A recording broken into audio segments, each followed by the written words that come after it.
नमस्कार, स्वागत है आपका एक बार फिर से मेरे इस YouTube चैनल जिसका नाम हिंदू भूमि है। इस वीडियो संदेश के द्वारा मैं आपको बताऊंगा कि अपने औपनिवेशिक देशों में राजतंत्र को समाप्त करके लोकतंत्र की स्थापना करने वाले इंग्लैंड ने अभी तक भी अपने यहाँ पर राजतंत्र क्यों बनाए रखा हुआ है। क्या कभी आपने सोचने की कोशिश की? देखिए ये कितनी बड़ी विडंबना है। अपने औपनिवेशिक देशों में तो इन्होंने लोकतंत्र की स्थापना कर दी, लेकिन अपने यहाँ से इन्होंने अभी तक भी राजतंत्र को समाप्त नहीं किया। इस वीडियो संदेश के द्वारा, जो कि मेरा अपना बौद्धिक ज्ञान है, ये किसी किताब में या किसी पुस्तक में नहीं लिखा हुआ है, मैंने खुद से इस पे विचार किया। इस वीडियो संदेश के द्वारा बताऊंगा कि जो ये लोकतंत्र है ना, जिसे आप डेमोक्रेसी कहते हो, ये असलियत में एक भीड़ तंत्र है और भीड़ को कंट्रोल करने के लिए एक लठ तंत्र की जरूरत होती है, क्योंकि जब तक भीड़ तंत्र को आप लठ तंत्र से कंट्रोल नहीं करोगे तब तक वो काबू में नहीं आने वाली।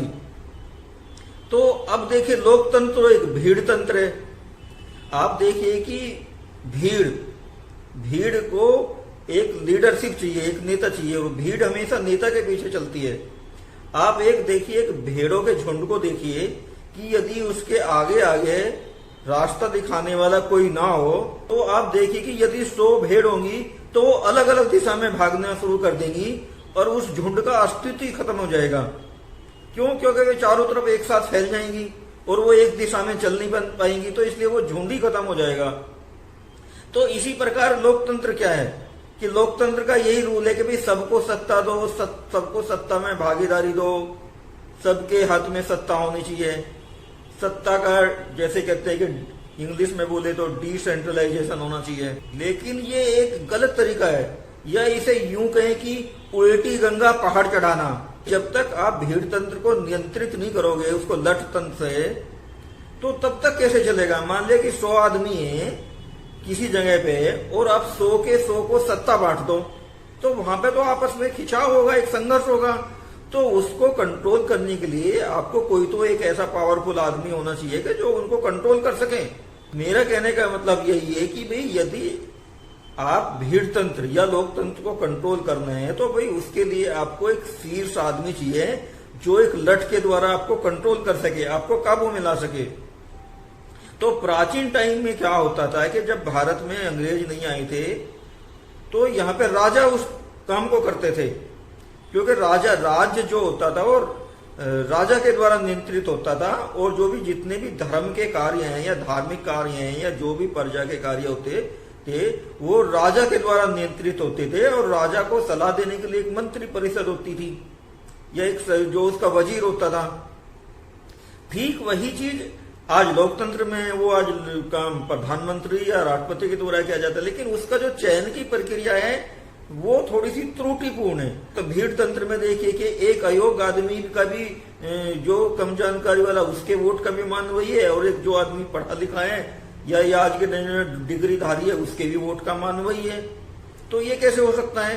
तो मेरा कहने का मतलब इस वीडियो में यही है कि यदि आप सबको सत्ता बराबर बांट दोगे, सबको आप सत्ता का भागीदार बना दोगे, तो भाई वो ये तो एक भीड़ तंत्र है, उसमें बंदर बाट होगा, छीना झपटी होगी, जो कि आज आप लोग विभिन्न तरह के लोकतांत्रिक देशों में देख रहे हो कि सत्ता की जो एक बंदर बाट है, जो भीड़ तंत्र है, उसको आप देखिए कि आज बहुत सारे देशों में नियंत्रित करना बड़ा मुश्किल होता जा रहा है, क्योंकि इंग्लैंड वासियों ने अपने यहाँ से निकलकर बहुत सारे देशों को गुलाम बनाया, और वो जाते जाते क्या कर गए कि डेमोक्रेसी थमा गए, भीड़ तंत्र या यूं कहिए कि लोकतंत्र।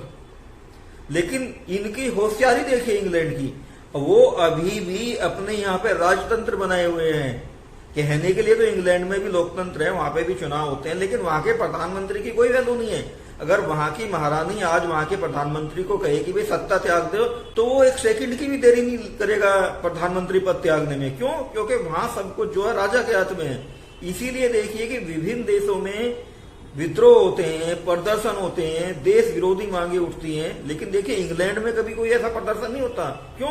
क्योंकि वहां सत्ता आज भी राजतंत्र के द्वारा नियंत्रित रहे। विभिन्न देशों में लोकतंत्र स्थापित करके भी इंग्लैंड ने अपने यहाँ राजतंत्र क्यों बनाए हुए रखा है।